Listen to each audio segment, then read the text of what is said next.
L'actualité internationale des 7 derniers jours vue par nos éditorialistes. C'est comme tous les vendredis, une semaine dans le monde avec aujourd'hui à mes côtés Patricia Lémonière. Bonjour Patricia.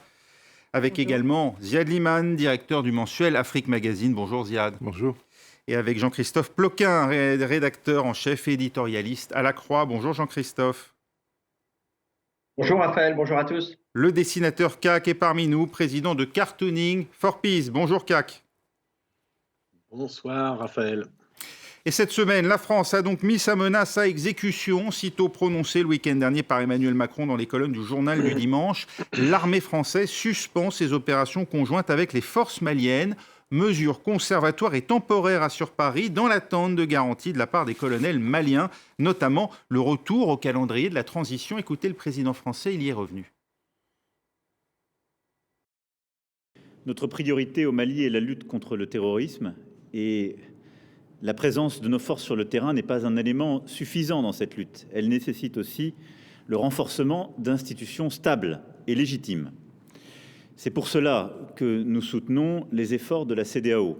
Ni la France ni ses partenaires n'ont vocation à s'engager si ces dispositions ne sont pas tenues. Et donc très clairement, les exigences posées par la CEDEAO devront être vérifiées, pleinement respectées. Et c'est ce qu'avec nos partenaires africains, nous regarderons dans les tout prochains jours. Patricia Lémonière, la France a raison, ou est-ce qu'elle doit même aller plus loin, puisque là, elle conditionne la reprise des opérations à la désignation d'un Premier ministre civil. Est-ce suffisant quand on sait que ce n'est pas un, mais les 2 têtes civiles de l'État malien qui ont été remerciées? Alors, la situation était quand même assez difficile. La France devait faire quelque chose, effectivement, puisqu'il y a eu un putsch dans le putsch, en quelque sorte. Mais c'est très délicat pour Paris, parce qu'à trop intervenir et à dire ce n'est pas possible, vous devez faire comme ça, et à dicter presque sa vision d'une bonne gouvernance au Mali, la France sera tout de suite accusée effectivement d'ingérence et même de dérive de type colonialiste. Donc la marge de manœuvre de Paris est difficile. Ne rien faire non plus, c'était se dire c'était un abandon. Ce n'aurait pas été compris en particulier par la CEDEAO et les autres pays africains qui eux déjà s'étaient engagés dans un processus de mise à l'écart temporaire du Mali. Donc Emmanuel Macron manœuvre. Il n'a jamais été très très à l'aise avec cette question. Tout au départ, on l'a vu quand il était élu président, il a presque dit attention, si ça se passe mal, je retire nos forces. Il a toujours cet appétit pour retirer ses forces. Et puis, en fait, il ne le fait pas parce que c'est le principe de réalité qui s'impose. Ziad Limam, le principe de réalité qui s'impose. La France, finalement, est condamnée à ces coups de menton parfois, mais ne peut pas aller plus loin face à la situation au Mali, avec 5100 hommes sur le terrain et une menace djihadiste qui est bien réelle. Non, ça c'est clair que on ne peut pas abandonner le Mali à lui-même, puisqu'il a montré par le passé qu'il n'avait pas les capacités militaires de maintenir la ligne de défense contre des opérations djihadistes, que la stabilité du nord du Mali est quand même très précaire aujourd'hui, et donc on a affaire au maillon faible de la région sur lequel on ne peut pas juste faire des coups de menton, comme vous dites. Et je ne pense pas d'ailleurs que la déclaration d'Emmanuel Macron soit uniquement un coup de menton. Je pense que c'est un message assez lourd. D'abord, il y a des sous-messages laissant entendre qu'une partie de cet appareil militaire serait tentée par des négociations, ou des alliances ou des discussions, ou même idéologiquement par le djihadisme. Il y a beaucoup de choses qui circulent dans la presse sur d'éventuels liens entre une partie de ces militaires et Moscou. Donc on voit qu'il y a beaucoup de sous-dossiers stratégiques.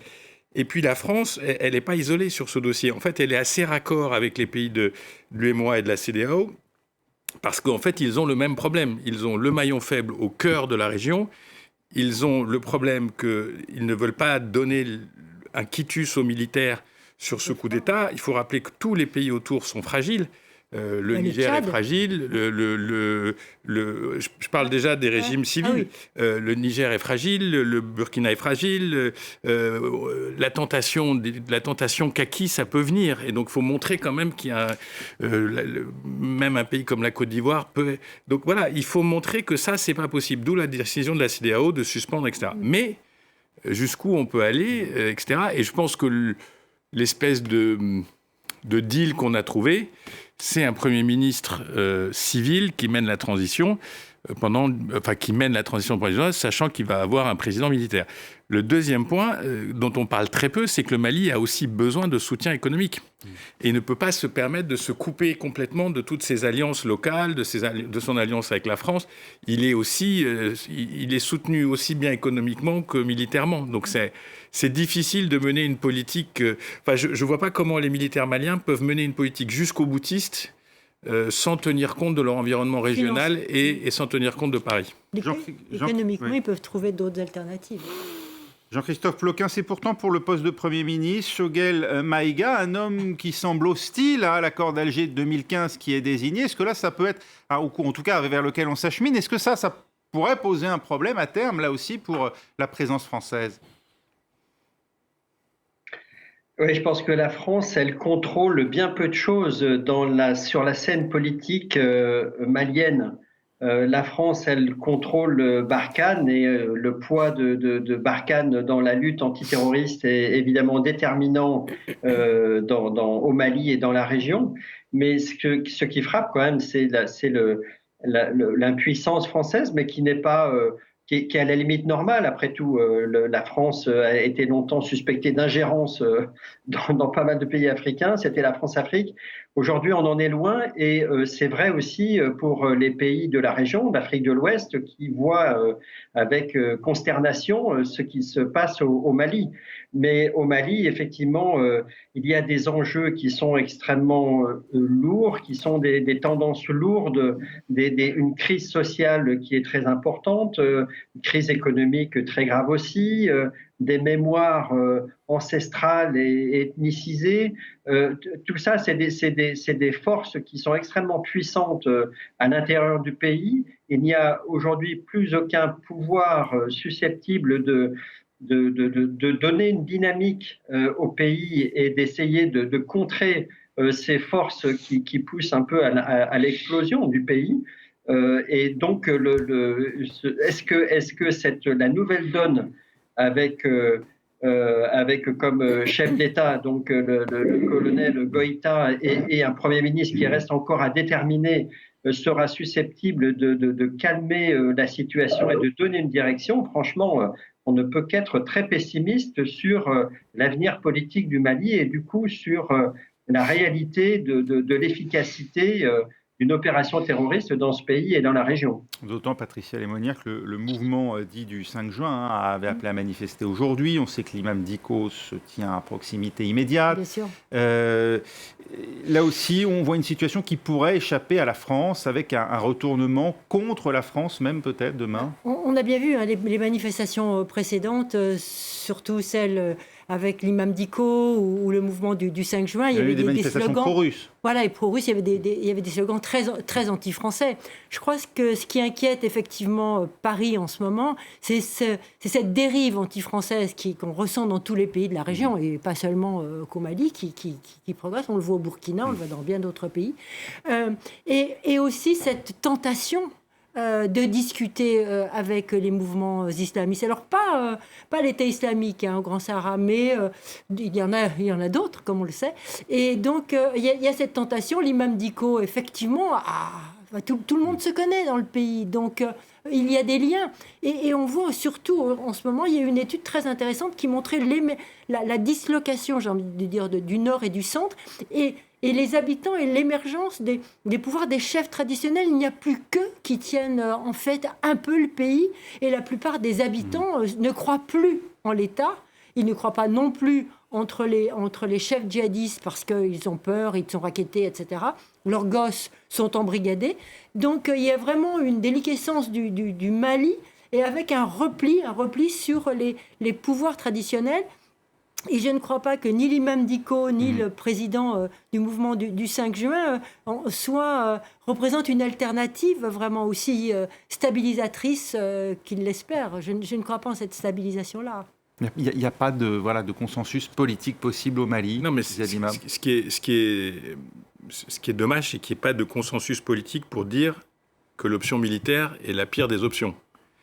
C'est ça le premier consensus qu'il devrait y avoir. La deuxième chose, c'est que la détestation, enfin, la détestation de la France, c'est quelque chose d'assez permanent, j'allais dire, post-colonial. Enfin, bon, c'est un fonds de commerce aussi d'un certain nombre de partis politiques, un certain nombre d'idéologies là-dessus, etc. Mais la réalité, c'est que c'est pas la France qui fait les coups d'État, c'est pas la France qui fait la classe politique malienne, ni même la classe politique des pays à côté. Et Barkhane, il faut quand même le rappeler, a sauvé la peau de ce pays. Et donc, on peut aujourd'hui dire c'est la France, mais la réalité, que c'est avant tout une dégradation interne au Mali qui fait que cette classe politique ne peut pas... les deux expériences démocratiques... La dernière fois que ce pays a été relativement stable, c'était sous la présidence Konaré. Ça remonte déjà à un certain temps.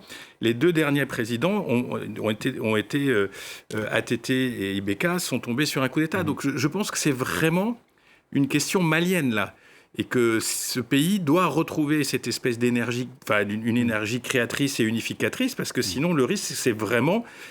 Il y a des élections en France. Barkhane, c'est pas forever. Il y a des élections en France. C'est impopulaire en France aussi. Après tout, la trois quarts des Françaises disent le Sahel, c'est loin. Quand on leur dit que le djihadisme, c'est à leur porte au Sahel, c'est très loin. Donc Barkhane peut parfaitement changer de physionomie. Barkhane peut être parfaitement réduite. Après, encore une fois, tout ça rentre dans un cadre régional. Il y a les pays de la côte qui ont une très grosse influence sur ce dossier. Côte d'Ivoire, Togo, Ghana, Bénin, Sénégal. Tous ces pays ont des enjeux massifs. C'est-à-dire si le centre sahélien lâche, ils sont en première ligne. Les pays du Maghreb ont des enjeux massifs. Donc c'est pas quelque chose de lointain. C'est vraiment une issue stratégique. Mais il faut que les... je parle du Niger parce que je connais un peu le Niger. Au Niger, on voit qu'il y a une classe politique qui arrive à se structurer, à se défendre, à faire une transition civile. Il y a un président qui a été élu. L'armée, elle fait ce qu'elle peut pour tenir. Voilà, il faut que les Maliens retrouvent cette énergie d'être ensemble pour ne pas se retrouver dans ce piège de la désunion, de division, de toi tu vas être Premier ministre. Mais vous savez, le M5 est très divisé. Il y a 50 M5. Il y a 50 candidats potentiels à être Premier ministre ou Président. Donc il faut déjà retrouver une forme d'unité sur les éléments les plus importants qui sont quand même la défense j'utilise des grands mots, mais la défense de la patrie, là. Oui, mais il n'y a pas d'armée au Mali. L'armée, les Français le disent, il y a peut-être 2 compagnies qui tiennent le... Oui. Puis après, c'est tout, il n'y a plus rien. Jean-Christophe Ploquin, la France pourrait-elle finir par partir ou c'est totalement illusoire ? Écoutez, moi, on va beaucoup parler, on en parle déjà j'ai en tête l'Afghanistan. On va beaucoup en parler en septembre parce qu'on sera 20 ans après les attentats du 11 septembre aux États-Unis. On sait que les États-Unis se sont déployés, toute la communauté internationale est intervenue en Afghanistan. Et 20 ans après, finalement, on a l'impression de revenir au point de départ. Et parce que finalement, l'action militaire, aussi énorme est-elle été de la part des États-Unis et de leurs alliés, n'a pas permis de contrer les talibans, et parce que l'Afghanistan est un pays qui est extrêmement fragmenté lui aussi par différents clivages ethniques, sociaux, religieux.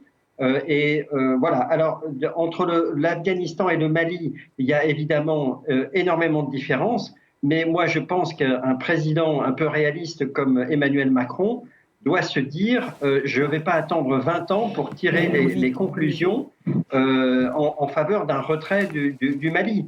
Donc, et je pense qu'au-delà d'Emmanuel Macron, la classe politique française devra aussi s'emparer de ce sujet. Et si effectivement la crise, l'effondrement du Mali se poursuit, ça deviendra très compliqué pour la France de rester sur place. Je pense que l'argument majeur qu'a souligné Ziad Limam, c'est effectivement les pays de la région. C'est-à-dire que en intervenant au Mali, en contrant la menace djihadiste au Mali même, on essaye d'éviter qu'elle se propage chez d'autres pays qui sont des alliés, des pays amis, le Sénégal, la Côte d'Ivoire, le Togo et d'autres. Mais donc je pense que c'est ça qui justifie cet engagement qui fait que la France reste puissamment engagée militairement. mais ça peut être effectivement un moment trop lourd à porter. Et c'est là qu'on peut se poser la question aussi, évidemment, des soutiens internationaux, des soutiens européens.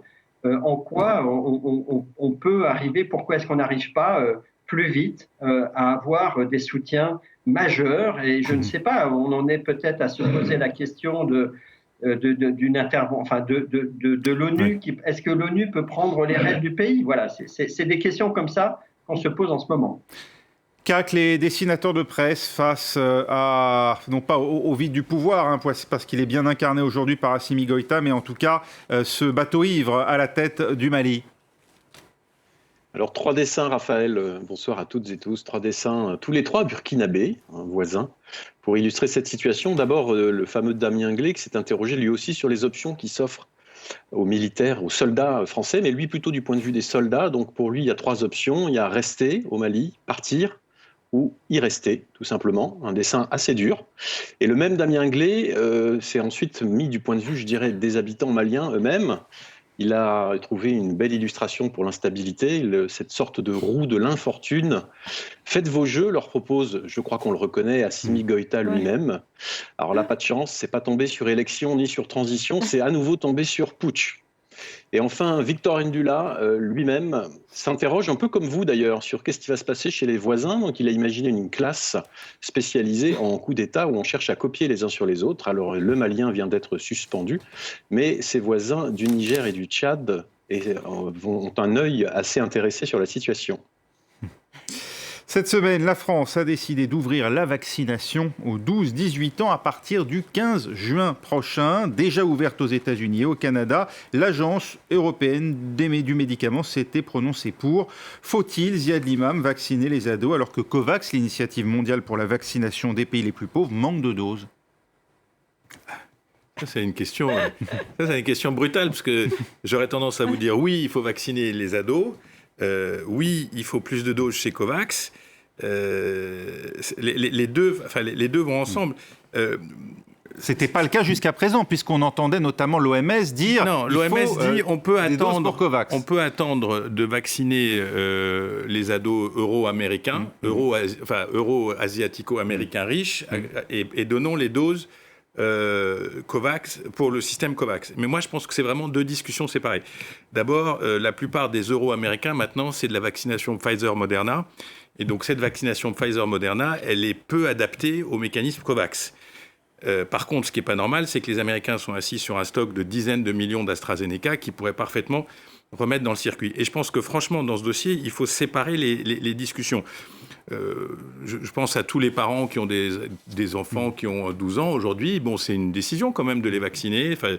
Mais je pense aussi que si on veut être relativement tranquille l'hiver prochain en Europe, je pense que plus il y aura de gens vaccinés, y compris dans les jeunes classes d'âge, mieux on se portera. Mais ça n'empêche pas que tout le monde sait aujourd'hui, et le variant indien, on ne dit plus indien, on dit Delta, je crois. On leur donne des noms. Voilà, pour éviter de stigmatiser. Donc le variant Delta, on voit très bien que le risque global, c'est l'émergence de ces variants dans des pays où la vaccination n'est pas rentrée suffisamment, et qu'il faut absolument que... moi, je l'ai dit plusieurs fois sur votre plateau, il faut 7 milliards de vaccinés. Oui. Et aujourd'hui, il y a eu 2 milliards de doses utilisées, donc on peut penser qu'il y a 1 milliard d'êtres humains, peut-être, ou un peu moins, qui ont été vaccinés. Il en faut 7. Ouais. On va en reparler dans un instant avec nos invités dans la deuxième partie d'Une semaine dans le monde. Restez avec nous.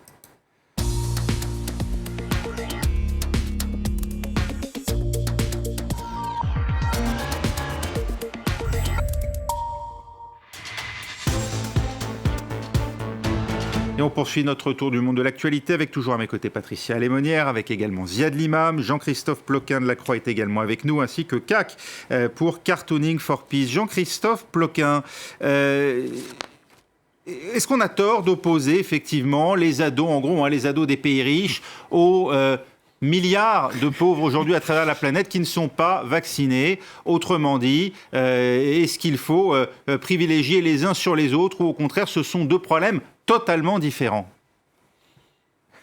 Alors, il me semble qu'effectivement, ce sont des problèmes différents dans la mesure où les adolescents en France ne seront pas vaccinés avec AstraZeneca et que les doses qui sont principalement destinées aux pays africains, latino-américains et d'Asie sont de AstraZeneca. Donc il me semble que c'est vraiment deux sujets qui sont distincts.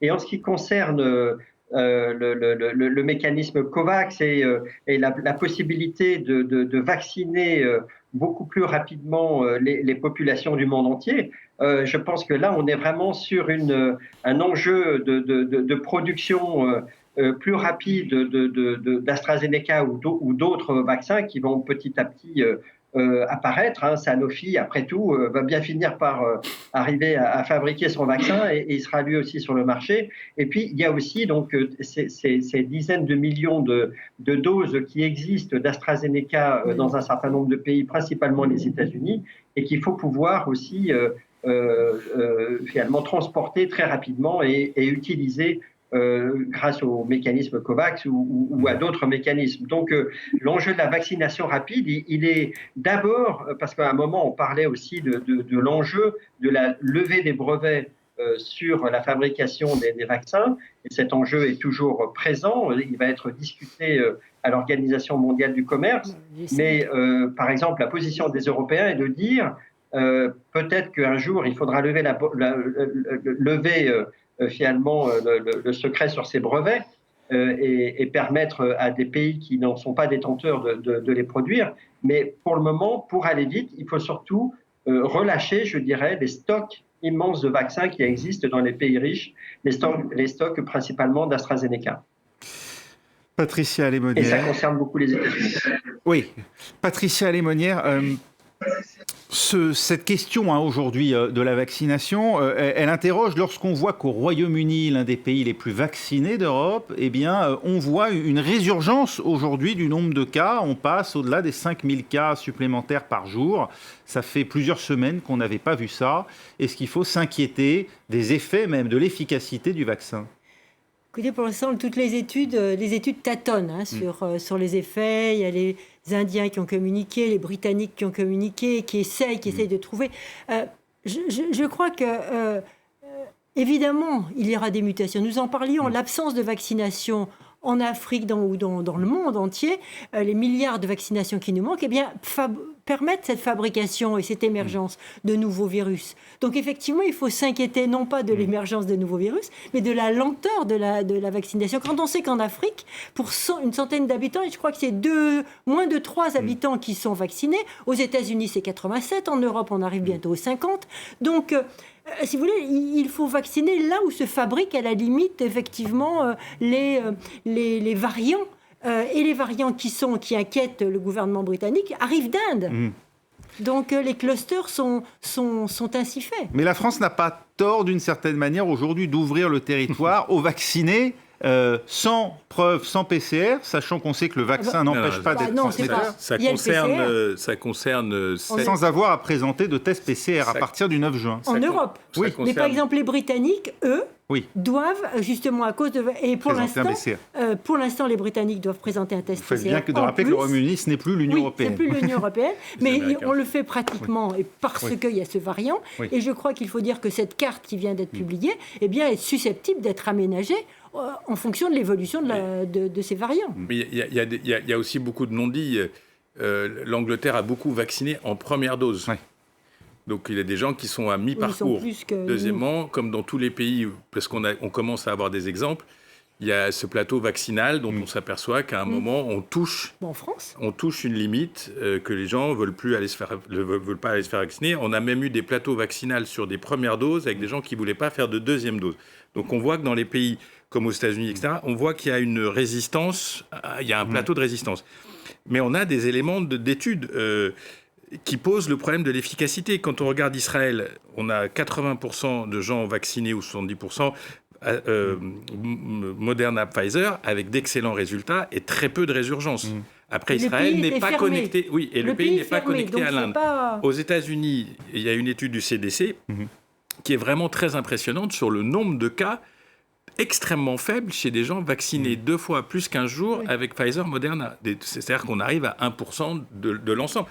Donc ça veut dire que il y a une discussion qu'il va falloir avoir à un moment ou à un autre sur l'efficacité des différents types vaccinales. Et je pense que les ARN messagers sont en train de montrer, sauf si on devient tous verts dans 6 mois, ou Captant la 5G.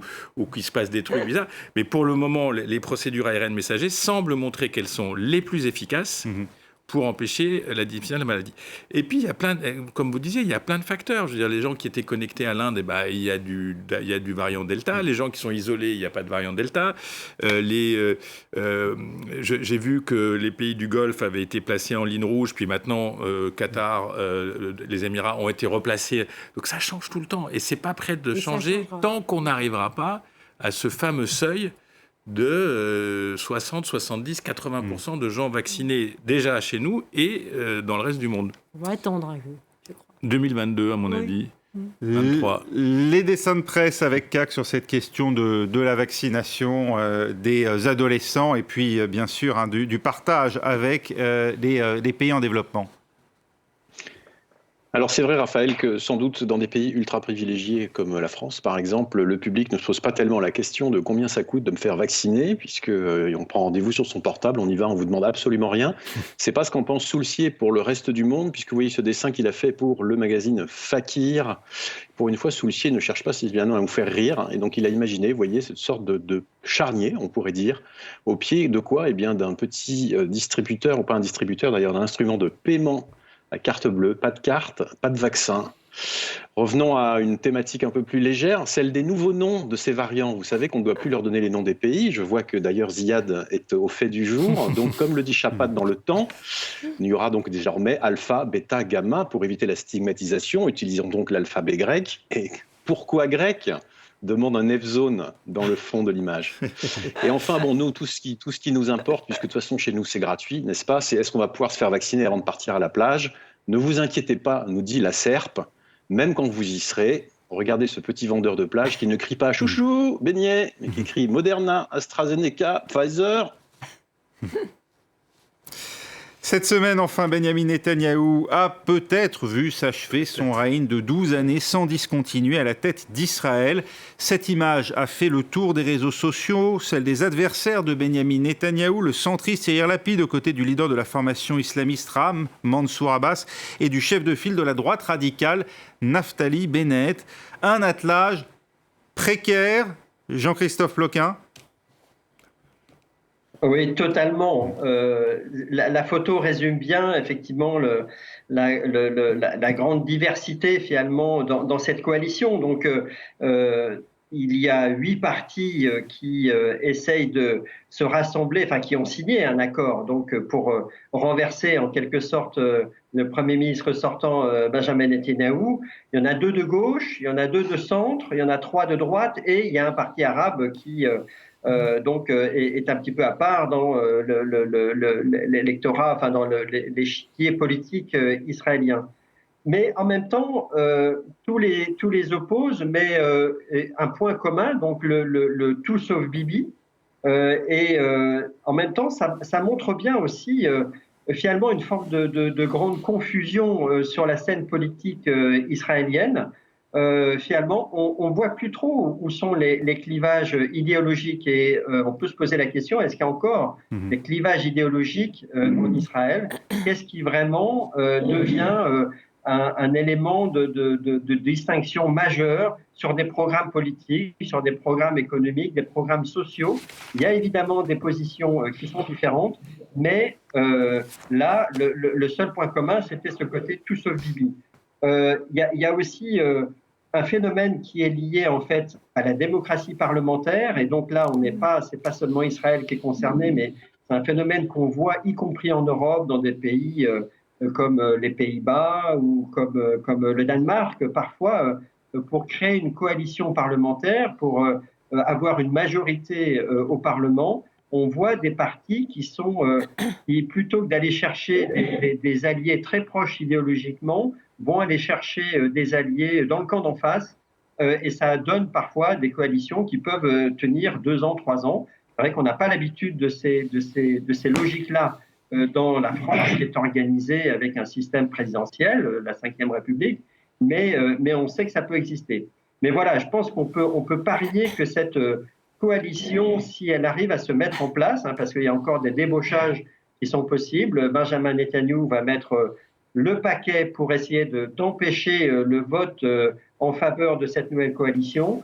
Mais je pense que si elle se met en place, elle ne durera pas longtemps. Israël est vraiment engagé maintenant depuis plusieurs années dans une grande instabilité politique.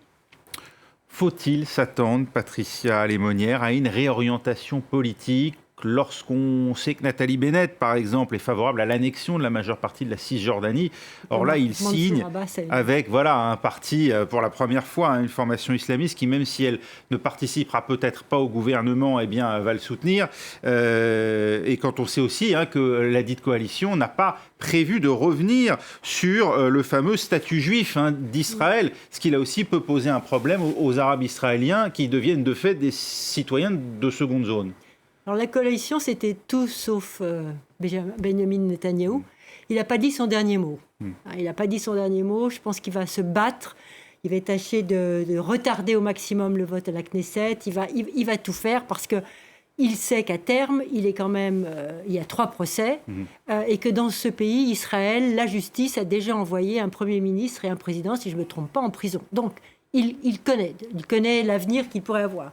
Quant à cette coalition, alors outre le fait qu'elle est improbable, comme l'a très bien dit notre ami Jean-Christophe, outre que cette coalition est totalement improbable, ce qui m'intéresse moi là-dedans, c'est la présence effectivement de Mansour Abbas. Vous savez que c'est la première fois, et là il y a quelque chose qui s'est passé quand même. Dans ce pays qui vote à droite depuis les dernières élections, et il voterait encore demain, ce pays vote massivement quand même à droite, eh bien pour la première fois, un parti arabe israélien, comme on appelle, mais qui est en fait le parti des frères musulmans israéliens, disons-le comme ça tout simplement, eh bien pour la première fois, il va soutenir, voire même participer, si ce gouvernement voit le jour. Gardons bien ici, en l'occurrence.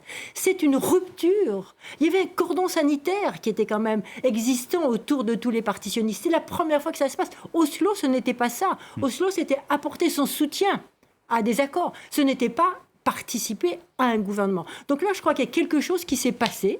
Il y a une rupture qui s'est passée. Il y a un interdit qui a volé en éclats. Et ça laissera ça au moins des traces, même si cette coalition ne donne pas naissance à un gouvernement qui dure. C'est tout le paradoxe, Ziad Limam, quelques jours seulement après cet nouvel affrontement entre Israël et Gaza, qui avait vu une partie des Arabes israéliens se soulever. Mais les problèmes, cette coalition, c'est vrai que elle a des effets un peu surprenants, mais elle résout rien des questions de fond. Non. Elle résout rien des questions de fond qui traversent la société israélienne, qui sont à la fois l'émergence quand même d'un sionisme religieux très puissant, marqué à droite, très à droite. On est loin du sionisme des origines socialisant, laïque. Donc on est vraiment, il y a vraiment un conflit qu'on voit même physiquement entre des villes comme Tel Aviv et une ville comme Jérusalem. C'est des mondes. Et il y a la question des Arabes israéliens qui ont été déclassés et qui ont vécu une décennie noire avec les gouvernements Netanyahou. Et donc ça aussi, c'est une discussion. Et il y a la question, il y a l'éléphant, il y a l'éléphant dans le magasin de porcelaine autour duquel on tourne, qui est la question palestinienne. Et qui est une question qui est centrale. C'est-à-dire qu'on peut essayer de la contourner par tous les sens. Les Israéliens, le gouvernement Netanyahou avait pensé peut-être qu'avec les accords d'Abraham, avec tout ça, on allait échapper à la question palestinienne. Non, on n'échappe pas à la question palestinienne. Il représente... il y a Gaza d'abord qui est une question. Il y a les 3 millions et 3 millions de Palestiniens en Cisjordanie. Il y a Jérusalem-Est. Qui n'ont pas le statut de citoyen israélien. Qui n'ont pas le statut, mais qui sont dans l'enceinte de la ville qu'on essaye plus ou moins Enfin bref. Donc ça va rester. Et je pense que le risque, c'est qu'un jour, ces mécaniques de violence échappent au contrôle. Il y a beaucoup de cynisme dans ces affaires. Sur la question israélo-palestinienne, on pense que ça va se gérer tout le temps. Il y a des explosions, il y a des trucs, mais ça se gère. Oui. Mais peut-être qu'un jour, ça ne se gérera pas. Peut-être qu'un jour, il se passera quelque chose qui échappe au contrôle des politiques. Et donc, il faut vraiment revenir, peut-être pas à Oslo, peut-être qu'Oslo c'est mort, peut-être qu'il faut penser à autre chose. Il faut revenir au dialogue politique, il faut sortir de cette impasse, qui est une impasse, moi je pense, réellement mortifère pour les deux parties. Mais je crois que le gouvernement, enfin les autorités l'ont bien perçu, et c'est pour ça qu'il y a eu ces arrestations massives de jeunes manifestants. C'est essentiellement les jeunes qui ont été arrêtés. 90% de jeunes manifestants arabes. Bah oui, bien sûr. C'est pour renforcer ce que vous disiez. Et là, il a compris que les Palestiniens, les Arabes israéliens, comme on les appelle, il fallait pas qu'ils bougent, il fallait qu'on arrête. Donc les autorités ont tapé très fort avec des arrestations massives pour faire en sorte que ce mouvement s'arrête. Et à cela, Naftali Bennett, il saura parler demain s'il est Premier ministre. Alors ça va être le problème pour Naftali Bennett. Bon, après, c'est un manœuvrier, cet homme. Il sait faire. Il a des petits trucs pour les Bédouins. Il a demandé des investissements massifs pour un plan de sécurité, parce qu'on sait qu'effectivement, la délinquance, la drogue prolifèrent beaucoup dans cette catégorie de la population qui était laissée pour compte, comme vous l'avez très bien dit, Ziad. Donc, il a obtenu des choses. On va voir. Peut-être Habib il va être Ménévrier. Premier ministre avec 7 députés. 7 députés. C'est pas mal. C'est incroyable. Puis il a quand même... au passage, flinguer son ex-ami. Il était quand même secrétaire de Netanyahou. Il y a quand même beaucoup de pragmatisme. Non, je parlais d'Abbas, moi, pas de Bennett. CAC, les dessinateurs de presse sur cette fin, peut-être, fin de parcours pour Benyamin Netanyahou en Israël. Oui, alors il y a évidemment ceux qui se réjouissent de la fin de parcours, comme vous dites peut-être, de Benyamin Netanyahou, comme par exemple Rodriguez, le dessinateur mexicain. Vous vous souvenez de ces bulldozers israéliens qu'on a vu par exemple détruire des maisons de familles de Palestiniens impliqués dans des actes terroristes. Bon, cette fois-ci, ils viennent ramasser Bibi. Et alors justement, comme nous le propose Ed Hall, grand dessinateur américain, et si on arrêtait de dire Bibi, je crois qu'on peut maintenant dire bye bye. C'est simple, c'est joli, mais moi, ça m'a amusé. Je voulais vous la montrer. Alors, bon, ça, c'est ceux qui ont le sourire, mais vous avez un peu comme nos experts en plateau des dessinateurs qui sont plus dans le doute. Donc, par exemple, Paresh, dessinateur pour The Khaleej Times en Inde, qui nous montre nos 3 lascars qui ont piqué son fauteuil à Bibi, justement, et qui vont former un gouvernement d'unité. Je ne sais pas si ça va bien se passer, parce que dès le départ, ils ont à peine quitté la scène. Ils sont déjà en train de se déchirer pour se partager la chaise en plusieurs morceaux. C'est pas rassurant. Pas rassurant non plus, cette vision d'Emanuele Del Rosso, dessinateur italien, plein de talent, et qui donc voit un Bibi qui passe le relais. Le relais est pour lui une requête, donc tout va dépendre dans la main de qui il place cette requête. Gros point d'interrogation pour Emanuele Del Rosso. Et c'est tout pour moi, Raphaël. Et un bye-bye qui pourrait bien se transformer en Bibis répétita. Pourquoi pas? On attend de voir, évidemment, l'avenir de Bibi. Quant à moi, eh bien, il ne me reste plus qu'à vous souhaiter bye-bye à mon tour, puisque c'est ce soir la dernière d'une semaine dans le monde que j'ai eu le plaisir d'animer pendant de nombreuses années, tout comme le débat. Je vous retrouverai très vite à la tête de France 24 en français. Je remercie mes invités. Patricia Lémonière qui était à mes côtés ce soir, Ziad Limam, directeur du mensuel Afrique Magazine, fidèle au poste comme tous les vendredis, que vous retrouverez bien sûr les prochains vendredis, Jean-Christophe Ploquin, rédacteur en chef, éditorialiste à la Croix, et CAC qui nous a fait le plaisir d'être avec nous ce soir, président de Cartooning for Peace. Au revoir à tous, on se retrouve très vite, restez avec nous sur France 24, prochain journal dans 10 minutes.